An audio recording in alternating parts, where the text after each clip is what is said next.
Today looks like a perfect day to take a look at all the beans and peas that I've harvested and I'm growing this year. This right here is dried up from the asparagus bean. It's about 2.5, 3 foot long. Kind of hard to get it all in one picture. But I just let it dry and then open it up and, you know, take out the seeds and drop it on the floor, right? But the seeds are brown color, kind of like a black-eyed pea, but black-eyed peas are a lighter color. The bush and tino beans, you know, are anywhere from 12 to 18 inches long, and they are a lighter color bean, kind of like the black-eyed pea also. They have a little bit of a darkness in their color. If you look at them together, you know, they're somewhat similar, just different colors. And then this is what the black colt runner bean looks like, scarlet runner bean.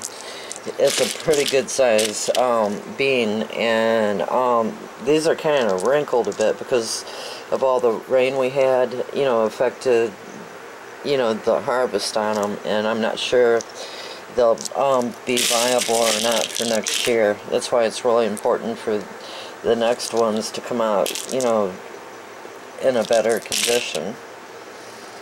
And then the mung beans, and then you just pop them open and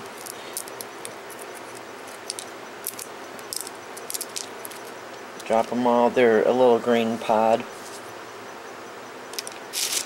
I hope to, you know, grow quite a few of these next year, because, you know, for being just as easy as the cranberry beans to grow, they're pretty expensive.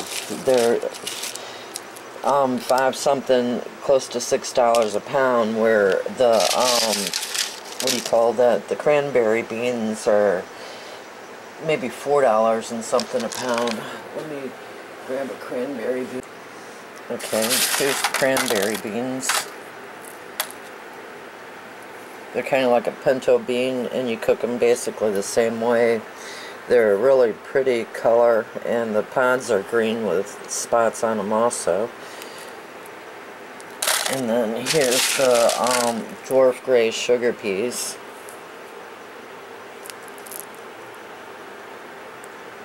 What they look like as seed. You know, you mostly eat them like a snap pea.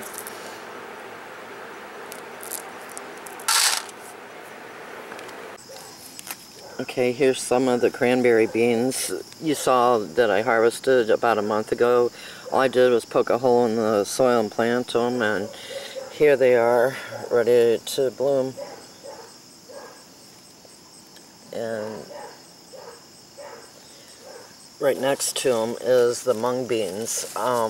They took a little longer, or not really, a little, you know, maybe a week or two longer than these to start producing, but they're still, you know, in the 60, 75 day range. And I've not seen a lot of videos on how to grow them, but you basically do it the same: poke a hole in the ground about a ½ inch down and plant the seed 3 or 4, you know, inches apart, and then they'll produce a flower, and then it turns green. See how short it is? And then when it's brown, you know, you just pick it off and take it in the house and let it dry. I've seen where people just take the whole plant up and let them dry on the plant, but every week, you know, I get more beans. This continues to grow and grow and grow. I'll pick these and then come back, and there'll be even more growing. See, right here is a flower starting. Over here, this is, you know, another little tiny bean started, another flower, and a little more progress. on that one. A little more progress. This has all stages of growth on it right now. And next year I'm going to plant a lot more of the mung beans. And there's the cranberry bean. It's kind of purple. And then you know how everywhere you read it says, you know, the beans fix their own nitrogen, so they don't really need fertile soil. Look at these beans compared to the ones up front. This is in the potato patch where it's pretty good soil, and these are twice the size and twice the health. Let me grab a leaf. Okay, I just grabbed a leaf from the ones up front that are in, you know, just plain old dirt, you know, no amendments, and look at that. See how much bigger these guys are in better soil? I don't know if the camera is picking it up to, you know, show you the difference. But these guys are in bloom, or almost ready to bloom. And within a month, you know, all these guys will be ready to harvest. And hopefully it won't be that wet where the pods aren't damaged this year. If you come over here, remember the gray dwarf sugar peas that I've harvested at the same time?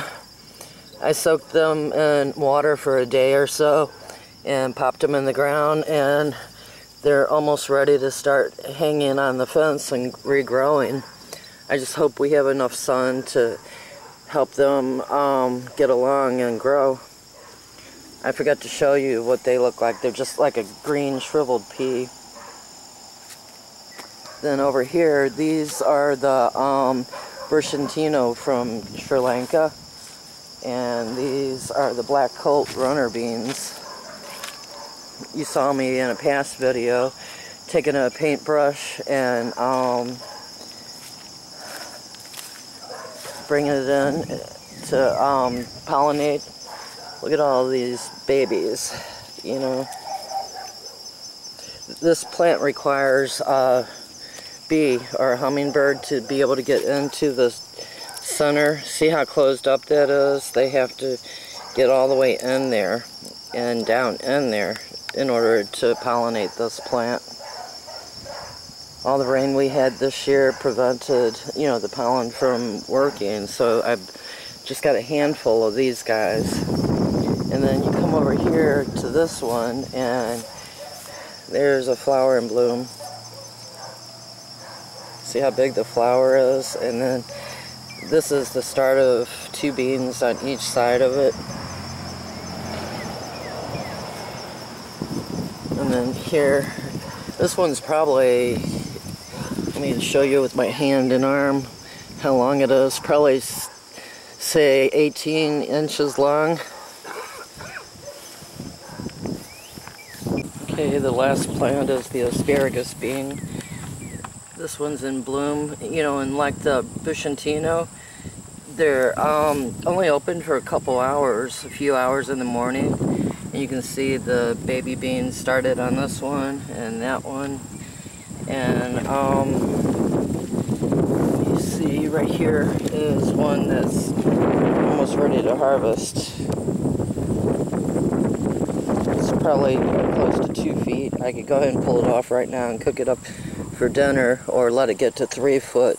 And here's an example of this one. I can take in and let it dry, or, you know, wait another week and let it dry on the vine. But if we're going to continue to have weather, it's best for me to, in the next day or so, pick this off and take it in to dry. That way there's no water damage to the seed. You have to learn a whole new way of gardening when you move into a wet climate, or, you know, or when your climate changes and you have to go into learning how to garden in the rain. But I guess I'll close for now showing you the loofahs. I'm going to have to start pollinating these guys because they're not pollinating themselves. something strange is happening with the environment, you know, all the flooding and that. It's really hard to find a worm right now, and the birds just, you know, aren't all over. And when it was raining and pouring, the birds would just line up all over the place to gather worms that were on the soil top. And hopefully we didn't lose all the worms. You know, the chicken found one worm a couple weeks ago, but that's about all we found, you know, was a baby worm and a big worm. But hopefully there's still some around. Thanks for watching. Y'all have a good day.